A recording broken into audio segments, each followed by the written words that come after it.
Alpha Condé va brûler la Guinée, impacter le Sénégal et déstabiliser l'Afrique de l'Ouest. Citation. La forme républicaine de l'État, le principe de la laïcité, le principe de l'unité de l'État, le principe de la séparation et de l'équilibre des pouvoirs, le pluralisme politique et syndical, le nombre et la durée des mandats du président de la République ne peuvent faire l'objet d'une révision. Fin de citation. Cet article 154 de la Constitution guinéenne de 2010 est au cœur de la tragédie politique qui se joue à Conakry depuis plusieurs mois. Élu en 2010 dans des circonstances invraisemblables, où il a rattrapé 30 points de retard entre les deux tours, réélu en 2015 à la faveur d'un scrutin contesté, Alpha Condé doit quitter le palais Sékou Touréya après 2 bails de 5 ans à la tête de son pays. À la suite de certains de ses homologues comme Denis Sassou Nguesso, le président guinéen aurait pu faire sauter le verrou constitutionnel de la limitation des mandats. Mais il bute sur la disposition 6 citée qui exclut le nombre et la durée des mandats du président de la République des clauses susceptibles de révision. Devant cet obstacle dirimant, Alpha Condé, décidé contre toute décence à s'accrocher au pouvoir, a opté pour une parade sidérante, abolir la constitution actuelle pour lui substituer une nouvelle qu'il a fait rédiger. En d'autres termes, brûler le texte qui fit le consensus de toutes les forces vives et sur la base desquelles il fut lui-même élu et réélu. Pareille initiative a coalisé contre elle toutes les forces politiques, sociales et symboliques de la Guinée qui se sont regroupées au sein d'un Front national de défense de la Constitution, FNDC. Toute ethnie confondue, dans ce pays où l'autre stratégie a toujours régi la vie politique, les Guinéens se sont levés tel un seul homme pour balayer la route à une telle forfaiture.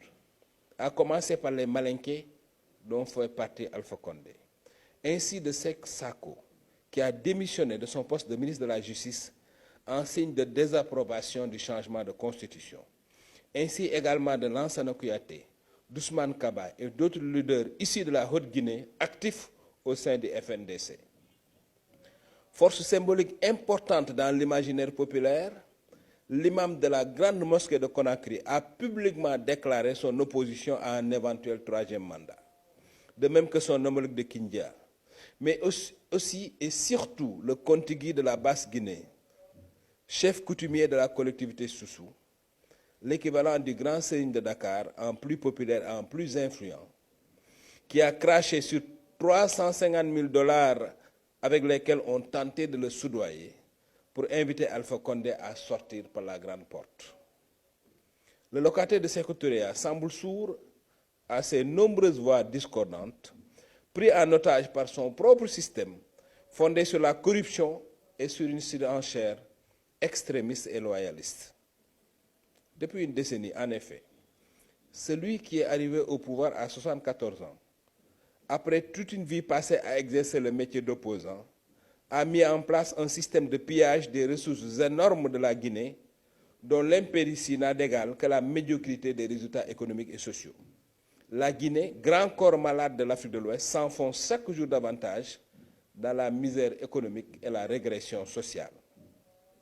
Signe de son échec patent, Alpha Condé n'a pas bâti un seul échangeur à Conakry, la seule capitale africaine où il faut 3 à 4 heures pour parcourir 5 km.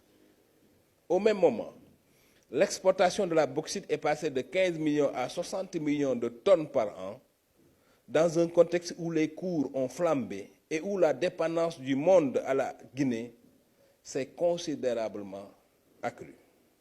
C'est entre autres pour continuer à contrôler cette manne financière que le régime d'Alpha Condé concocte un abolitionnisme constitutionnel qui va brûler la Guinée. Si la Guinée brûle, le Sénégal va être gravement touché. Il y a dans notre pays 3 millions de binationaux sénégalais et guinéens.